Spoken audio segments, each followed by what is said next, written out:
Sejam bem-vindos ao podcast Agiliza. E hoje eu tô com uma pessoa super especial e inspiradora para vocês e para mim bastante. Vocês vão saber aqui mais sobre essa pessoa incrível, que é o Ricardo Poli. O Rick Poli, é difícil falar Ricardo, assim, ninguém chama ele de Ricardo, é Rick Poli. O Rick, ele é professor do método The Rose ou do The Rose Method. Ele é diretor da escola aqui do Centro Cívico em Curitiba. Ele é presidente da Federação do Estado do Paraná. A gente precisa abrir, assim, aquele papelzão enorme de tantas coisas que ele faz. Ele também é demonstrador do método. A gente vai falar bastante sobre isso. E eu tenho imenso prazer que vocês conheçam ele aqui hoje. Rick, seja muito bem-vindo. Prazer, Camila, um prazer estar aqui com vocês. Obrigado pelo convite, uma honra. E a inspiração e a admiração são recíprocas. Que ótimo, que massa. E aqui, nessa nossa conversa, vocês vão ver um detalhezinho aí só sobre como a gente tem assim, a participação de pessoas que fazem parte da nossa vida e como eles são pessoas chaves, né, no nosso desenvolvimento. Dentro da gente falar um pouquinho da trajetória dele, com o método de Bose e tudo que ele faz hoje com os alunos dele e todo mundo que passa por ali. Rick, mas eu queria que a gente começasse você me contando da onde começou, de onde Vamos tudo lá. brotou dessa tua história. Por partes, então. Exato. O meu primeiro contato com o autoconhecimento de forma mais formal, de maneira mais formal, foi na época do vestibular. Então, eu aprendi algumas ferramentas de gestão do estresse, né, ansiedade pré-vestibular. Eu aprendi algumas técnicas respiratórias, técnicas de localização e direcionamento do foco, né, aquilo para que eu gerenciasse aquele momento de pressão, né, com 16 anos, fazer uma prova que vai determinar talvez aquilo que você fará para o resto da vida, né? E foi bem interessante a experiência, me ajudou, de forma paralela eu estudei direitinho, passei Passou em em todos quê? Qual os... que foi o... Eu passei em todas as provas que eu prestei, né? E aí eu acabei cursando metade do curso de Engenharia Civil na Universidade Federal do Paraná. Mas anos depois eu abri mão porque não era a minha vocação e aí eu descobri que a minha vocação era não apenas ser aluno, mas também retransmitir as nossas ferramentas de desenvolvimento do The Rose Method. Então foi assim que eu tive o primeiro contato, de forma paralela, né? Então, na época do vestibular, eu tive esse contato pontual, na verdade. Passaram-se alguns anos e eu não fui praticar regularmente, não comecei o treinamento regular, mas eu aprendi algumas coisas, algumas técnicas corporais antes de surfar com amigos, né? Eu surfo desde os 14 por diversão, por hobby, né? E eu aprendi algumas técnicas corporais, eu gostava muito. Então, amigos meus que já faziam a aula foram me passando algumas dessas técnicas, e isso foi fomentando a minha vontade de realmente praticar, me aprofundar, aprender. E em agosto de 2001, eu tomei a atitude de realmente me inscrever, e eu lembro que foi determinante ter lido uma entrevista com um surfista profissional, Tom Carroll, australiano, que foi bicampeão do circuito principal na década de 90, e nessa época ele já estava migrando para o surf de ondas gigantes, que é outro esporte que eu nunca fiz. Um dia que Vai saber, né? Se não aparece aí uma daria, né? Eu treino forte para estar preparado para isso, para outras coisas, mas, enfim. E como é que foi assim? Você foi falando isso, eu fui pensando, poxa, um curso de engenharia na Federal do Paraná, né? Para muitas pessoas, para muitas famílias. Nossa, como assim que você passou nisso e aí de repente você larga? Então, foi uma das decisões mais difíceis ali, foi uma prova de fogo mesmo do que eu queria para minha vida. E como eu tinha muita clareza do que eu não queria e do que eu queria também, eu acabei tomando essa decisão, porque muitas vezes as pessoas descobrem que não gostam de tal curso, mas não encontraram ainda a sua vocação. Então, entre trocar algo que você já está fazendo, já começou por nada, seria melhor ir até o fim, né, terminar aquela etapa, mas não era o meu caso. Então, eu já tinha iniciado a minha formação de instrutor do The Rose Method e estava nas duas formações simultaneamente. E a engenharia era uma bola de ferro me prendendo, e era uma tortura.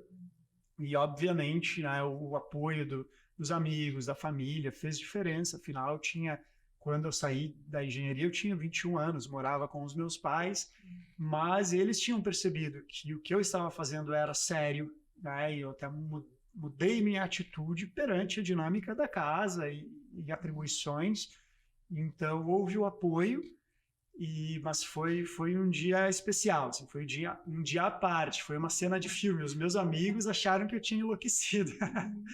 Mas muitos anos depois, alguns amigos da engenharia já disseram para mim que naquele momento eles acharam que eu era louco, mas que hoje, né, agora, tempos atrás, um deles falou: hoje eu vejo que o louco sou eu. Então, naquela entrevista o Tom Carroll falava sobre a utilização de técnicas respiratórias, técnicas de flexibilidade para aguentar um momento de muita pressão, no caso, dentro do surf de onda gigante. E aquilo, assim, eu li aquilo, eu gosto muito da parte corporal, sempre gostei de esportes, e aquilo ali me chamou a atenção. Eu falei, eu quero treinar essas ferramentas, né? Por mais que eu não surfe ondas gigantes, quero estar preparado para algo assim. Sim. E não só, né? A gente pensa de ter essas ferramentas, né? De lidar com uma situação de pressão. Você começou aprendendo sobre autoconhecimento para lidar com a prova do vestibular. Sim. Né? Aí depois se inspirou na entrevista com uma pessoa que tinha técnicas e tinha um estudo, um embasamento para não se desesperar a hora que chega uma onda gigantesca na cabeça das pessoas, né? Quantos de nós aqui a gente consegue colocar isso em outras situações da vida, né? Essa metáfora poderia, né, ser... E uma vez que a gente aprende essas ferramentas, não é só para o surf, né? Sim. Não é só para o vestibular, a gente aprende. Sim. A gente aprende. Direciona da maneira que melhor convier, de acordo com o seu momento, o seu contexto. E é o que eu sigo fazendo, né? Então, de lá para cá já aconteceu muita coisa. Eu me tornei instrutor no final de 2001, foi relativamente rápido, tá, o processo. Daí, trabalhei na escola The Rose Method Alto da 15 por alguns anos para ganhar experiência. Minha ideia era abrir o meu próprio negócio, abrir a minha própria escola em 2006. Então, nesse período, eu contaria com 4 anos de preparação, ganhar experiência, economizar, decidir aonde seria. Não sabia se seria em Curitiba, se seria... eu gostava, né? Eu queria abrir numa praia, talvez no exterior. Mas 2 anos antes do esperado, em 2004, uma escola literalmente caiu no meu colo. Assim. Então, eu fui convidado para ser diretor técnico da escola The Rose Method Centro Cívico e encarei essa empreitada. No primeiro ano, eu tive um sócio que se tornou meu amigo. A gente já se conhecia antes e nesse primeiro ano teve a participação dele. Depois, ele seguiu outros caminhos. Eu comprei a escola, a parte dele. E pronto, tá aí, é um filho ou uma filha, não sei dizer ao certo, mas que na semana que vem, agora em 15 de março de 2023, vai completar 19 anos. Então, há 19 anos que eu conduzo a minha própria escola e tem muito sangue, suor, lágrimas. Oi, a gente vai falar muito disso, porque o Rick, além dele ser meu instrutor, meu professor no método, né, faz uns 2 ou 3 anos já que a gente tá junto, embora eu pratique há 14. Ai, gente, na pandemia a gente perdeu Tirou a referencial. Tempo, né? Embora eu pratique há muito tempo, a gente tá com esse relacionamento de instrutora e aluna. Mas já te seguia, já te admirava muito antes. Eu lembro, inclusive, coisas que acho que eu nem não sei se eu te contei. Teve um festival do método, eu ainda não estava praticando no centro cívico, e você estava no palco, eu acho que você estava demonstrando a tua coreografia, e eu estava falando com o Fábio lá de Floripa, né? O Fábio Santana. E eu estava nesse momento de mudar de carreira, de deixar de ser professora e criar o meu próprio negócio, esse movimento que você fez... Né, há bastante tempo atrás, e eu falei pro Fábio, assim, Fábio, eu quero estar perto de gente assim, ó, eu quero ficar muito perto de gente assim. Olha, que legal. E era você que estava no palco. O Fábio falou, por que você não vai para a escola dele, então? Eu falei, eu tinha pensado nisso, né? Então, e esse momento, e também quando eu fui desfazer a minha sociedade, que eu fui te pedir orientação, né? Eu falei, Henrique, você já teve sócio? Como é que é esse negócio? Existe vida após sociedade? Eu queria que você falasse um pouquinho disso também, dessa virada de você ser chamado para ser diretor técnico da escola, ter um sócio e depois seguir com a escola só com você. Quais foram os desafios ou quais são que você vê, os pontos positivos? Dá falar um pouquinho disso? Vamos lá, os nossos desafios são especiais porque nós formamos os nossos profissionais, então eu não consigo anunciar no jornal, né? Preciso de alguém para preencher X vagas e vem uma fila de pessoas e eu faço entrevistas. Não, nós preparamos os nossos profissionais do zero, quando ele ainda é um aluno iniciante, para aprender ferramentas, né? No primeiro momento, aprender a conduzir aulas, mas faz parte da nossa formação, que é contínua e nunca termina, que ele se desenvolva como empresário, como empreendedor, e que não dependa de outras pessoas. Então, hoje, na minha escola, somos 10 pessoas, mais o Jeremias, que é o nosso cachorro mascote, sendo 8 professores. Então, todos esses professores foram formados por nós, né? Nós não pegamos pessoas já prontas no mercado de trabalho. Teve todo um trabalho um esforço de preparação. E quando eu assumi a escola, éramos 2 instrutores. Eu com 23 anos e um grande amigo, que não era o Richard, não era o meu sócio, mas isso no dia a dia da escola, era outra pessoa que tinha 18 anos. Então, imagine. Um com 23, outro com 18. Quem que apostaria se a gente falasse, olha, vem cá, investe nessa empresa, tem um de 23 e um de 18. Vamos ver. Assim, né? E fomos aos trancos e barrancos, aprendendo muitas vezes com acertos, muitas vezes com erros. A gente tem a expectativa de que tudo dê certo rápido. Eu lembro na primeira semana que eu nem dormi direito, né? Tão empolgado, queria fazer tudo. O meu sócio e eu colocando os planos no papel e imaginando, em 5 meses a gente vai chegar ao número tal de alunos. Levamos 5 anos para chegar naquele número. Então, teve todo um trabalho de base que eu vejo que as pessoas que são imediatistas não veem que muitas vezes o trabalho não está crescendo para cima, mas está formando uma base de sustentação, tal como você passa na frente de uma obra, de um prédio, só vê o tapume e não vê. E tem coisa acontecendo lá e você fala, ué, cadê a construção? Ela está sendo firmada no terreno, a fundação, para que depois, quanto mais alta vai ser e pesada e consistente a estrutura, mais precisa de uma boa fundação. Então, eu sinto que os primeiros anos foram para construir essa fundação e termos um trabalho substancial, que vem até hoje. Hoje a minha escola é uma das maiores, graças ao trabalho da equipe, graças ao nosso esforço mesmo, uma das maiores da nossa rede atualmente, mas lá no começo não era assim. Então, o recado que eu dou para quem está investindo no seu negócio é não desistir facilmente. Não coloque um parâmetro de, eu vou tentar por 6 meses, se não der eu desisto. É tentar por no mínimo 6 anos, para daí poder pensar em começar, poder se dar ao luxo de começar a pensar em desistir. Né? E eu tenho algumas referências, claro, a gente vê alguns cases de empresas que surgem do nada e crescem exponencialmente, mas elas são as exceções, a maioria não.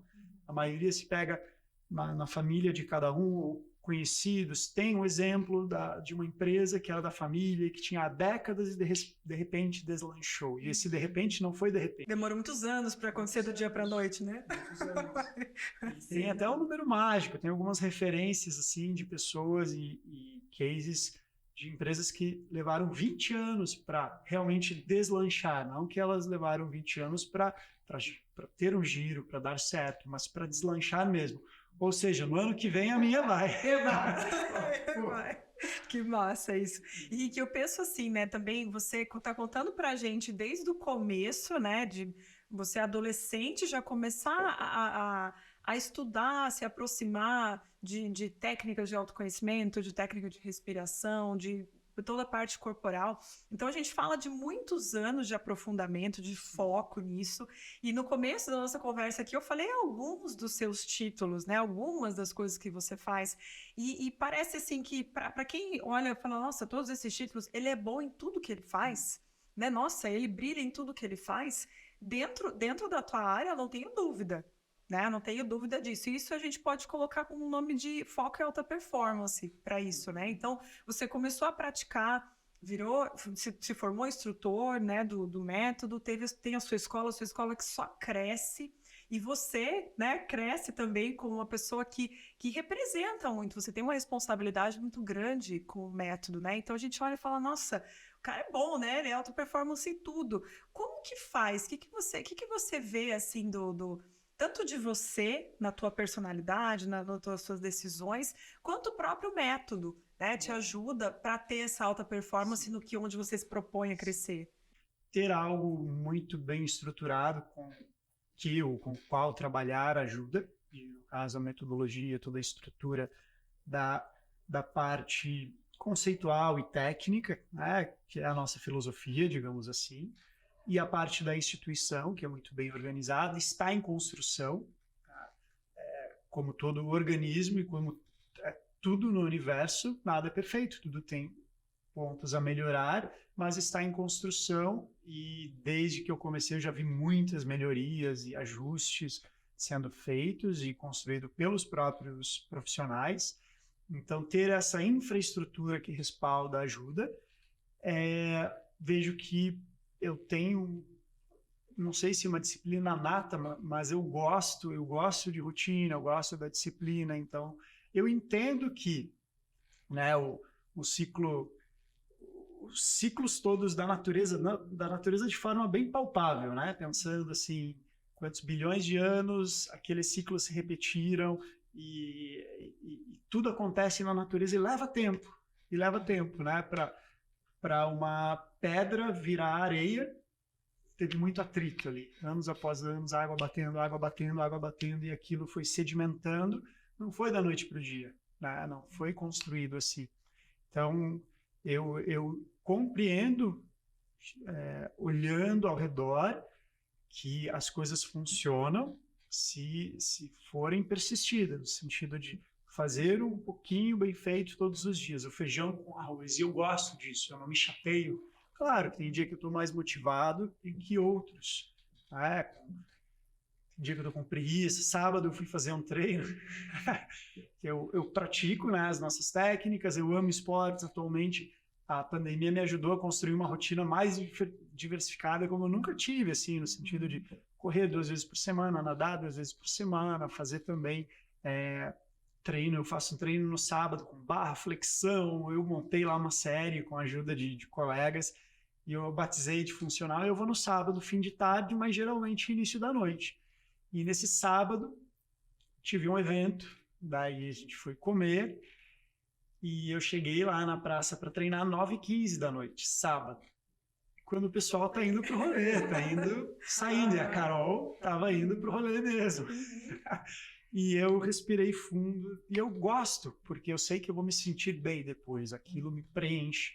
Então, mesmo cansado, mesmo tarde, fico tarde, mas eu não quero deixar de ir. Então, eu vou fazer. Então, eu vejo que muito do que eu fui acumulando, né, de tarefas, de graus, de cargos, de funções, foi por procurar fazer o bem feito, o básico bem feito, com disciplina, com consistência.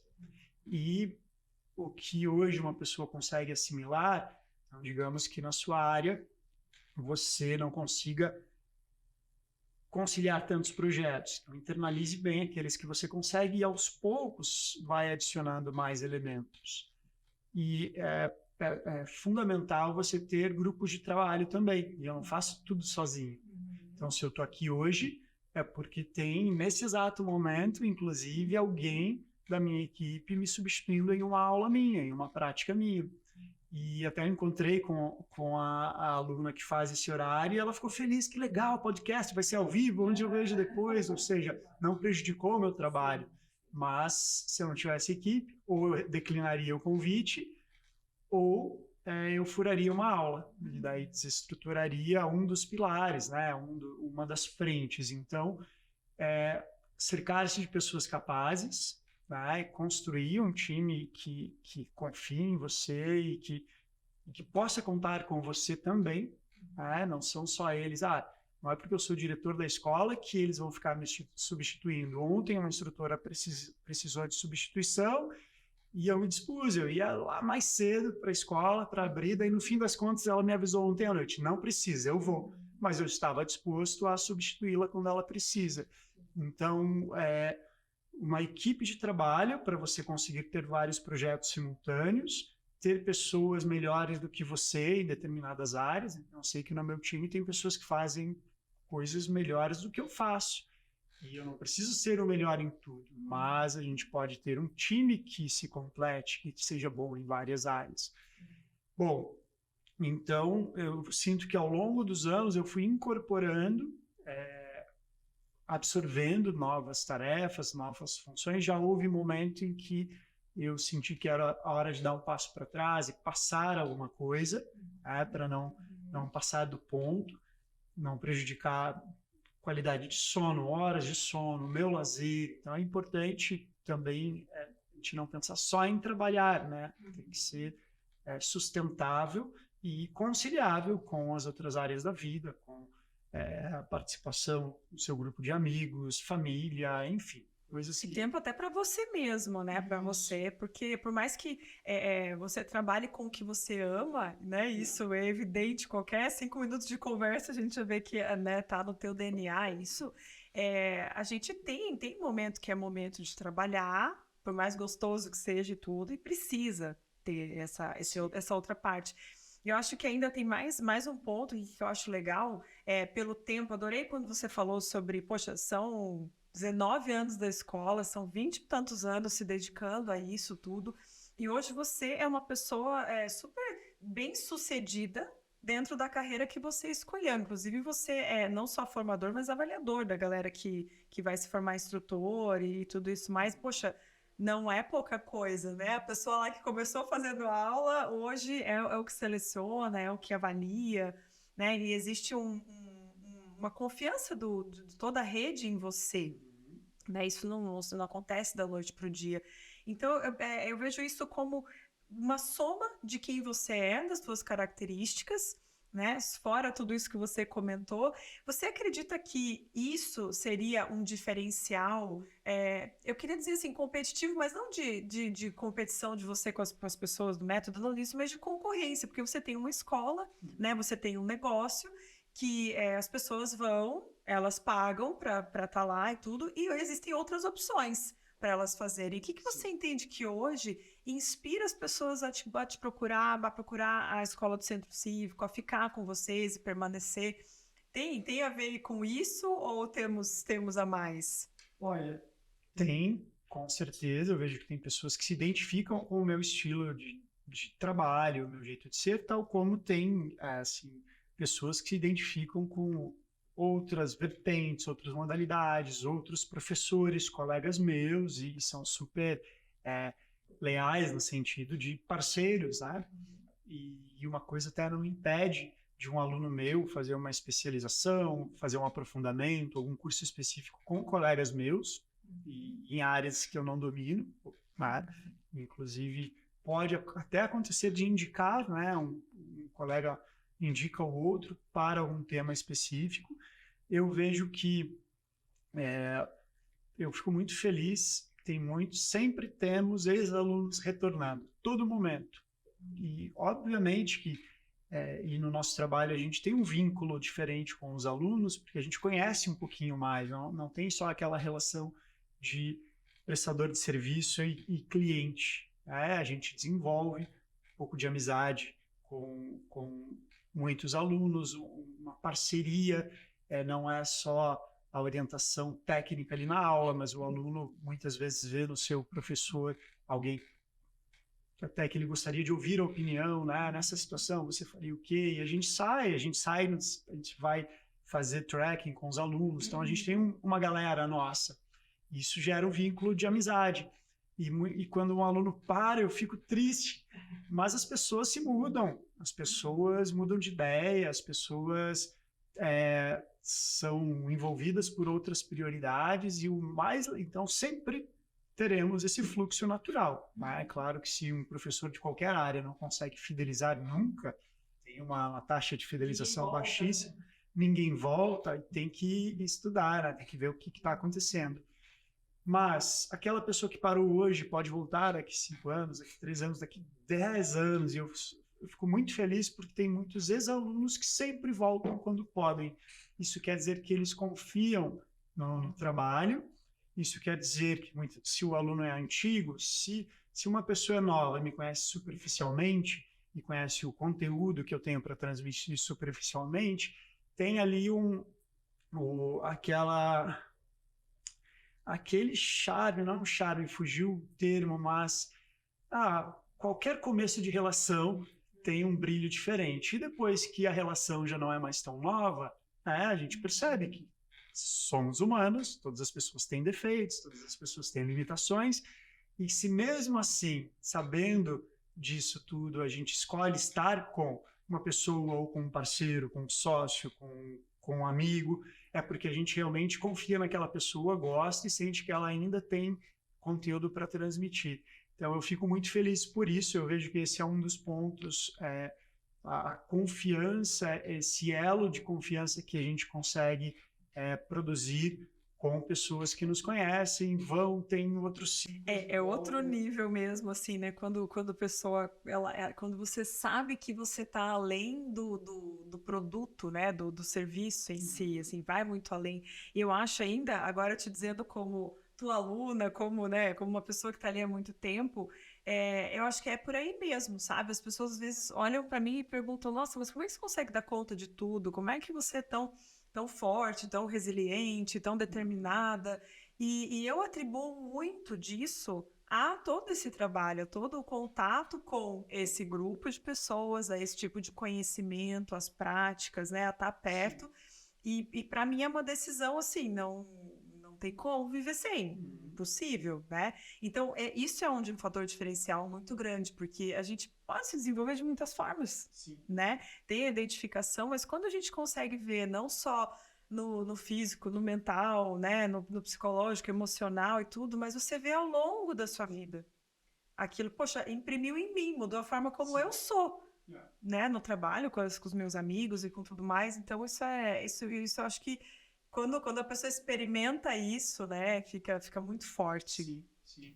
E são efeitos simples de ferramentas internas, né? Ferramentas que usamos para aumento de vitalidade, de disposição, de clareza, de foco, e a pessoa consegue transformar tudo isso em mais capacidade de realização. E a gente gosta muito de usar o termo performance sustentável, que é aquela performance que não vai prejudicar a máquina, né? Imagine um carro de alta performance tende a durar menos tempo. E um carro que nunca é usado, aquele motor que fica parado, na hora que for fazer funcionar, ele não vai funcionar direito. Então, qual que é o ponto ótimo de utilização, né, de um motor, de uma máquina? E nós somos uma máquina biológica. Então, qual é esse ponto ótimo de aproveitamento, de utilização, para que eu tenha uma vida intensa hoje, mas que a longo prazo seja sustentável, para não ter um burnout, para não surtar literalmente, né? Então, e como a gente tem ferramentas práticas, né, técnicas para isso, com certeza ajuda. E eu vejo isso muito em você, né? Você conseguindo incorporar isso e replicar na sua área. Isso é bem, eu fico muito feliz por isso, assim, isso é bem legal. E que dentro de tudo que você fez, né, na tua carreira, o que você acredita que seja, até hoje, a sua maior conquista, o seu passo mais ousado, o topo, o pódio mais alto que você subiu? Bom, vamos lá. Até o momento, sinto que foi a conquista do grau de instrutor docente, que dentro da nossa escala evolutiva, né, da nossa graduação, nós temos os alunos, que têm os seus graus, depois tem o instrutor assistente nível 1, nível 2, nível 3, nível 4. Daí a pessoa tem a opção de continuar como instrutor assistente nível 4, com esse certificado fechado, e pode ficar assim o quanto quiser, né, para sempre. Mas querendo e conseguindo cumprir determinados pré-requisitos, e não é muito fácil, não temos muitos, tantos instrutores no grau de docente assim, uma pessoa passa para o instrutor no grau de docente. Isso abre, assim, gera-se um reconhecimento de capacidade, de capacidade específica de atuação, né, dentro da nossa área, e com isso abrem-se portas para ser convidado para ministrar cursos em outras escolas e países, né? E em 2016, finalzinho de 2015, na verdade, eu passei por esse grau, então considero que foi uma das minhas maiores conquistas, porque foi um grau conquistado, não foi um cargo dado. Então tem essa diferença também, né? A gente tem graus e cargos, e esse grau, assim, era o que eu queria muito desde que eu me tornei instrutor novo. E eu, como você olhava lá num evento, os professores mais antigos falavam, quero estar lá, quero estar naquele time. E isso se tornou possível naquele momento, e com isso eu realizei um dos sonhos, que é viajar dando cursos. Então, de 2016 para cá, acabei viajando bastante pelo Brasil, fora do Brasil, para ministrar aulas práticas, aulas teóricas, consultorias e treinamentos, e foi assim, né? Tem sido incrível. E foi bem simbólico ainda que a minha primeira viagem, primeira como docente, foi aqui para o interior do Paraná, em Londrina, e foi super legal. Mas depois, um pouquinho depois, eu fui para o Havaí. Ai, que triste! Ter ido para o Hawaii Que máximo! para ser ministrante de um evento, ter sido convidado, foi realmente mágico para mim. Então, se lá atrás a paixão pelo esporte, de forma amadora, do surf, me levou para a minha profissão, muito tempo depois a minha profissão me levou para poder conhecer um lugar que é o sonho de muitos surfistas. E ter surfado lá e ter tido essa experiência foi realmente fantástico. Então, daí hoje, dentro desses graus, tenho docente nível 1, nível 2, nível 3, nível 4, eu estou no nível 4, e agora um próximo passo. Porque a pessoa não para, né, gente? Se você estava achando que ele chegou no nível 4, agora deixa, você tá na rede aqui, ficar de buenas. Claro que demora para chegar, né? Mas assim, o próximo passo seria pleitear o grau de mestre. Não sei se um dia eu serei aceito, né? Que daí é o instrutor no grau de mestre. Tem pré-requisitos, tem idade mínima, eu estou longe disso, falta bastante tempo. Mas é sério, tem idade mínima de 50 anos para poder pleitear. E hoje, se eu tivesse 50 anos hoje, eu não teria alguns pré-requisitos ainda. Não é só o tempo, então, não é só o seniority, né, que a gente tem. Chegou tanto tempo que você está dedicado, pratica isso. Não, tem esse ponto da sabedoria, experiência de vida e outros pré-requisitos, mas é algo que eu quero. Tenho toda a minha expectativa nisso, minha felicidade está nisso, não. Mas daqui até os meus 50 eu vou trabalhando aos pouquinhos para tentar, não custa nada. Sim. Então seria bem legal. Sim, né, gente? A gente vai, não sei se esse podcast vai existir até lá, né? Vamos saber, a gente vai comemorar isso junto. Mas olha que legal, né? Pensar nisso numa próxima conquista e que não é assim, então eu vou só sentar esperando, fazendo as mesmas coisas que eu sempre faço, né? A gente mudar de grau, seja para um grau de mestre ou um grau de... Para quem está numa empresa, um grau de CEO, ou sim, quem quer, né? Que eu quero internacionalizar a minha empresa. A gente pode fazer paralelos para qualquer coisa. Eu vou só continuar fazendo o que eu sempre faço. Eu vou continuar só ali agindo, lendo as mesmas coisas. A vida tem que mudar para que você conquiste esse próximo nível. Sim. Né? Não é, eu vou ser dado só porque você existiu. Não tem como, né? Precisa se preparar. Você consegue compartilhar com a gente assim, um pouquinho do que seja alguns dessa tua preparação, desses requisitos que você precisa olhar, que é diferente ou que vai um pouco além do que você já faz hoje? Tem pré-requisitos técnicos, então a gente tem trabalho escrito, né? O mais novo faz uma monografia que pode crescer, evoluir com uma monografia, um dia se tornar livro, e para o grau de mestre tem que ter livro publicado, tá? Então é algo técnico, tá? Tem que ter se mostrado capaz na preparação de novos profissionais. Afinal, como eu disse lá no início, o nosso trabalho é específico e a gente não tem pessoas prontas no mercado de trabalho. Então, se nós não fizermos a formação, vai acabar. Então, a pessoa tem que ter se mostrado capaz nessa área, tá? Tem prova teórica, e eu vejo que uma das coisas que mais conta é a parte conceitual também. Como é o histórico dessa pessoa, então, e nisso eu vejo que a habilidade socioemocional pode fazer diferença para pleitear esse grau e fazendo esse paralelo com outras instituições, áreas, não vão, assim, quem que vai ser colocado num cargo de gestão? Aquele que sabe lidar com pessoas, tá? Então, o técnico, a pessoa que é muito bom tecnicamente, mas não se relaciona bem, ela vai ficar atrás de uma máquina fazendo a área técnica dela, né? Falando de grosso modo. E o que não é ruim, né? Não estou falando de quem fica só ali fazendo a parte técnica. Tem gente que ama isso e quer fazer isso, e ótimo. Mas tem gente que sonha em fazer ter outras atuações dentro da sua área de trabalho, mas não fica atenta a desenvolver as habilidades socioemocionais. Então, vejo que isso é importantíssimo. No meu caso, será e no mundo, né, na verdade. Então, porque as portas vão se abrir mais para a pessoa que é boa tecnicamente, mas talvez não seja a melhor. Mas ela sabe liderar um time, ou sabe ser liderada também, na hora que precisa ser, e sabe gerenciar pessoas, gerenciar pessoas que são melhores do que ela, inclusive na área técnica. Sim.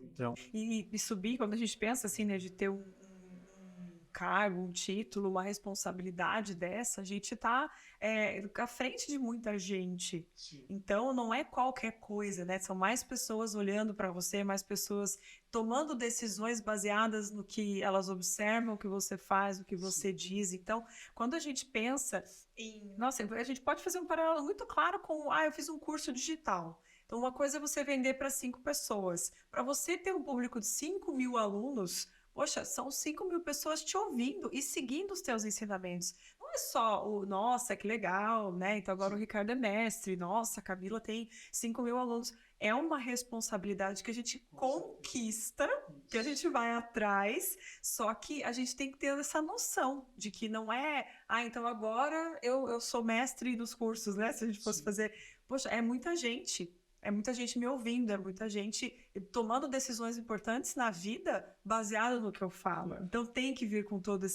essa estruturação, né? Não é à toa que não é todo mundo, não são todas as pessoas que vão chegar, né, a esses pontos. Com certeza. Como nas artes marciais, né? Eu muitas vezes comparo, nem todo praticante de arte marcial, mesmo que disciplinado, vai se tornar mestre. Então, alguns, os que não desistirem e os que mostrarem para o orientador competente que ele merece no sentido de não fez só a luta de forma bonita, né, performática, mas que tem um conteúdo e que vai aprendendo, se essa pessoa receber informações de golpes, né, no caso de uma arte marcial, tem golpes mortais. Ele só vai ensinar para a pessoa que sabe que não vai usar aquele golpe. Vai usar aquilo com sabedoria, vai usar aquilo de uma maneira, vai usar para o bem, né? Não vai usar de uma forma prejudicial. Dá poder para a pessoa errada também, né? É bem complicado. E que eu vejo assim, você trabalha num nicho, numa área que tem bastante confusão de informações. E é a mesma coisa com o que eu faço também, né? Muitos preconceitos, muitos julgamentos, e basicamente por muita falta de conhecer, de procurar saber mais. Eu queria que você falasse um pouquinho sobre como que você lida com isso, se isso interfere, se você já teve algum momento em que foi difícil lidar porque a gente vive, né? A gente não consegue se fechar numa bolha. Seria ótimo se a gente conseguisse, mas não dá, né? Tem não só das nossas famílias e das pessoas, mas da concepção que as pessoas têm sobre o que a gente faz. Como é que você vê, assim, como um dos maiores mitos ou maiores problemas que tem e como que você lida com isso? Bom, primeiro eu baixo a expectativa em relação ao que as pessoas realmente vão saber sobre mim. E, na verdade, na vida, muito do que a gente julga não é aquilo, né? Tem o nosso axioma, os nossos axiomas que são... os axiomas são um conjunto de informações que nos ajudam a ser pessoas mais precavidas. E tem aquele trio que nada é verdade, tudo é percepção, nada é aquilo que parece ser e tudo é relativo. Então... Pode falar de novo, Rick. Esse é importante pra galera que tá... Só se você tá dirigindo, não para pra anotar. Mas se tá fazendo outra coisa, pare. É verdade, tudo é percepção. Eu olho uma pessoa e tô olhando para ela, tá me explicando o que ela faz, mas eu tô entendendo conforme o meu discernimento, o conjunto de informações que eu tenho a respeito daquilo, que pode ser pouco da área dela. Então, nada é verdade, tudo é percepção. Nada é aquilo que parece ser, porque a gente olha o mundo e os outros com a nossa lente. E tudo é relativo, né? Depende do contexto, depende da perspectiva.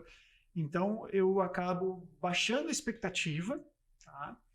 E vejo que a gente tem que se esforçar para ser didático, mais claro possível, tá? Para que as pessoas entendam o que a gente quer transmitir. E tem muita gente que não quer entender. Isso para qualquer coisa. Tá? Se você pega qualquer tipo de discussão, muitas vezes duas partes estão argumentando e uma não quer aprender com a outra. Ambos só querem falar o seu ponto de vista e não estão receptivos. Então, bom, um mix de tudo isso, né? Mas eu vejo que conseguir se esforçar para se posicionar para que aquelas pessoas que você sente que a sua mensagem seria mais proveitosa, para essas pessoas você explicar melhor, se esforçar, explicar de novo, explicar de outro jeito, rever também a sua maneira de explicar, né? Porque se eu explico de 3 formas diferentes, ninguém me entende, talvez o problema esteja na minha forma de expor meu conteúdo. Então, um pouco disso. É bem por aí, né? Eu vejo muitos professores que eles têm medo de colocar um exemplo bem prático que vocês vão se relacionar muito, né? Nossa, mas e se eu fizer um vídeo para rede social, fizer um post, o que vão falar de mim, né? E se alguém reclamar, e se alguém me xingar, ou se alguém falar mal, né? É sobre isso mesmo, né? Porque, poxa, se você se posiciona bem, se você tem todo esse conhecimento de tudo que vocês estão ouvindo aqui, poxa, você vai duvidar do que você mesmo faz, você não está começando, não é pouca coisa. E realmente, eu gostei muito do que você falou de baixar a expectativa, cara. Eu não quero que todo mundo me ame, eu não quero que todo mundo me entenda, seria legal se fosse, mas não é assim. E saber lidar, eu acho que é uma força muito, muito grande de dentro, né, pra gente cuidar da forma como a gente se vê. E também tem um entendimento legal de como a dinâmica é. Uma das coisas que eu acho bacana do método é que nada é forçado, sabe? Nada é uma imposição. É tudo... Faz sentido pra você? Tá legal pra você? Te faz bem? Bora. Faz. Conseguimos lidar? Se não, a liberdade de escolha, né? É sempre mais forte, né? Imprescindível, imprescindível. E sobre essa exposição. Ninguém vai falar mal de quem não está realizando nada. Então, se a pessoa se destaca, a cabecinha dela se destaca em relação às outras, vai ter gente querendo cortar. Então, é normal também, né? Receber no mercado digital aí os haters, né?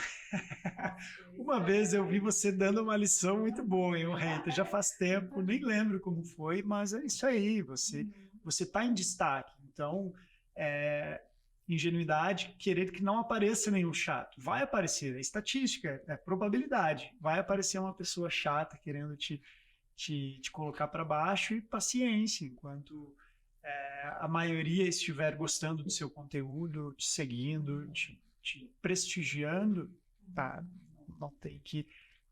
A gente não tem que perder tempo, mais tempo, tentando se adaptar àquela pessoa que vai reclamar de qualquer coisa, ou que vai falar mal de qualquer coisa. Sim, e eu vi um vídeo do Mestre de Rose mesmo esses dias no Instagram dele, e eu achei legal, até ia conversar com você numa das aulas, eu acabei esquecendo, que ele estava falando de quando alguém te tira do sério, né? O que faz, como é que faz quando alguém tá te irritando, né? Alguém tá te deixando no seu limite. Ele falou, é muito mais sobre você do que da pessoa, né? Você vai deixar essa pessoa né? Tirar você. Quem manda no que está acontecendo aqui é você. E ele fala um pouco sobre isso. E se você puder, eu queria que você falasse um pouquinho disso também, porque se a gente olhar para, tem um monte de haters, né? Quantos bafões que acontecem aí com as pessoas? Nossa, cancelamento, um monte de pessoas. Só que tem uma coisa dentro da gente, né? A gente tem uma força. Sim. E você falou lá no começo da nossa conversa hoje que você começou tudo do se organizar para fazer uma prova de vestibular, ou seja, a prova existiu, um monte disso, daquilo. Você concentrou no, deixa eu cuidar aqui de mim, aqui de dentro, porque daqui eu consigo ter mais domínio do que vai acontecer. Você pode falar um pouquinho mais sobre isso? Vamos lá, mais ou menos como conter nossos impulsos emocionais. Por aí mesmo, aquela respirada que você olha e fala... Vou mencionar mais uma vez as artes marciais. Então, vejo que é um processo, nós queremos, ao longo de uma trajetória, produzir algo que se chama equanimidade, que é a habilidade de deixar-se interferir menos por fatores externos. Isso quer dizer que algo externo vai mexer menos no meu emocional, me jogando para baixo e também para cima. Tá? E o exemplo que eu dou é recorrendo ao famoso mestre Miyagi, mestre Daniel San, o pessoal que assiste aí o Cobra Kai, buscou referências, né, dessa trilogia, acho que trilogia da década de 80, né? E o Daniel San é o aprendiz, ele está aprendendo as ferramentas técnicas do Karatê, e ele está ansioso para aprender, ele quer logo sair do chute, sair dando soco, e o mestre Miyagi fica cozinhando ele, né, com tarefas supostamente que são de teste de vontade, de fibra, encerar o carro, pintar a cerca, e no fundo tinha ali os movimentos, né, tem toda essa alegoria, mas ali o Miyagi insiste que é importante ele aprender os conceitos do Karatê junto. Só a técnica sozinha não vai funcionar. E imagine o Miyagi, o aprendiz, garotão, recebendo uma provocação. Obviamente, ele não tem o sangue frio do Miyagi. Ele sobe o sangue, ele meio que se segura e lembra da voz do Miyagi dizendo: o verdadeiro karateka é aquele que evita o combate. E transtornado, ele não vai para a luta. Mas se não fosse o Miyagi, ele iria. Mas ele está no processo. E para o Miyagi se tornar Miyagi, precisou das barbas brancas. Então, precisou da sabedoria, precisou treinar por muito tempo, por dias, por semanas, por meses, por anos, por décadas, para contendo cada vez mais os impulsos, gerenciando, sem reprimir algo que a gente não gosta, reprimir sentimento que vai gerando como se fosse colocando uma rolha e aquilo vai se tornando mais forte dentro de você e de repente você explode, né? Então, o recurso que a gente usa é de direcionamento, é de canalização, seja de emoções, eu estou transtornado, o que eu vou fazer? Vou reprimir isso? Não, eu vou sair para correr e vou fazer a melhor corrida que eu já fiz nos últimos tempos. Outra pessoa vai direcionar de outra maneira, a pessoa que escreve vai escrever um baita texto usando aquela raiva como inspiração. São exemplos, né? Mas o Daniel San é o aprendiz, o Miyagi já chegou lá. Então ele já conseguiu conter o impulso. Agora imagine alguém provocando o mestre Miyagi. Ele vai ficar no embate, de ir ou não ir, vai subir o sangue? Não, ele já está em outro ponto. Ele vai sentir pena, né? Ele vai sentir compaixão da pessoa que está provocando, mas aquilo não veio de graça, aquilo veio depois de muito tempo. Então eu vejo que a gente tenho que me colocar no lugar de Daniel San e saber que muito tempo utilizando, e a gente tem, o objetivo hoje não é fazer técnicas, mas a gente tem as técnicas respiratórias, né? O famoso respira fundo funciona. Então se você não conhece ferramentas de gestão como respiração, como treinamento de descontração, gerenciamento emocional, vá atrás disso, tem no YouTube, tem em todos os lugares, tá? Se você não sabe, você tá para trás, e aí repetindo essa técnica por muito tempo, você vai desenvolvendo esse estado interior de mais serenidade, de mais clareza, não é calma, é muita energia bem direcionada. E um dos erros comuns, você falou de estereótipo, né? As pessoas olharem para mim e falarem, nossa, como você é calmo. Não sou calmo.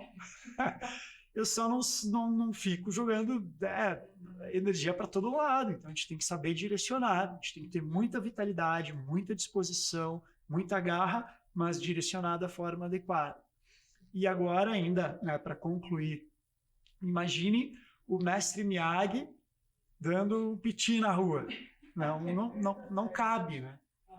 Mas o Nelson ainda está no processo. Agora, se ele continuar, manter todas aquelas técnicas e conceitos do karatê, ele vai internalizando aquilo. Então, a pessoa tem que buscar algum conjunto de ferramentas de desenvolvimento. Pode ser uma arte marcial, pode ser o Deus Method, podem ser outras coisas, mas e persistir naquilo, tá? Por muito tempo.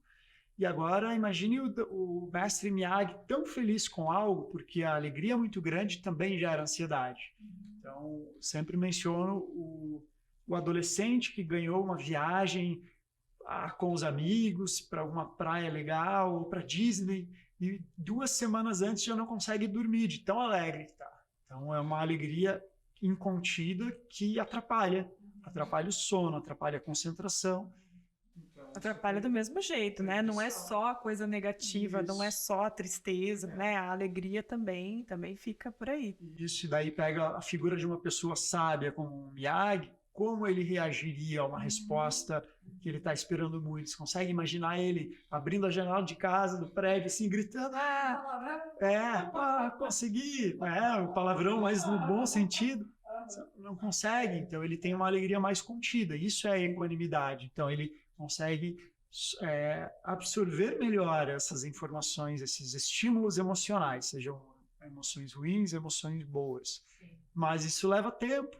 Então, precisamos... E a escolha, né? E a escolha. E eu queria que a gente encerrasse aqui, porque eu acredito que muitas das pessoas que estão aqui vendo e ouvindo a gente entenderam que para a gente conseguir crescer o nosso negócio, vender os nossos cursos, os nossos alunos, fazer tudo que você tem o objetivo de fazer, não são só as técnicas, né? Não é só a parte ali como é que eu mexo na rede social, como é que eu mexo nas plataformas. Tem o fator dessa administração toda de quem nós somos. E como que essas pessoas podem entrar em contato com você, com o método? Porque isso, eu tenho certeza que muita gente se identificou, né? Tá te admirando também. E coloca então pra gente aqui como que a gente consegue chegar até você. Vamos lá. Então, no Instagram eu estou como Rick Poli, RCPOLI, tá? A minha escola de Rose Centro Cívico, tanto no Instagram quanto no YouTube. Nós temos, inclusive, alguns vídeos curtos, com trechos sobre meditação, por exemplo, algumas palestras lá disponíveis. E pode chamar no direct do Instagram da escola, no meu, tá? E vamos lá, bora praticar. Ficaria muito feliz de conseguir entender as suas necessidades e ajudar a direcionar de alguma forma. E eu vou ficar feliz de ter vocês como colegas de prática, né? Sim. Porque não é só presencial, tem que dar aulas online, então não importa que você não seja daqui de Curitiba, você pode praticar, a gente pode ser colega aí de desenvolvimento, né? Tá, tudo isso junto vai ser muito legal. Rick, super obrigada. Passou voando, hein, Mila? Nossa, gente, passa muito rápido, tem tanta coisa pra falar com ele que vou ter que convidar ele de novo depois. Acho que vamos ter que conversar de novo. Obrigado mais uma vez pelo presente, obrigado pela audiência. Valeu.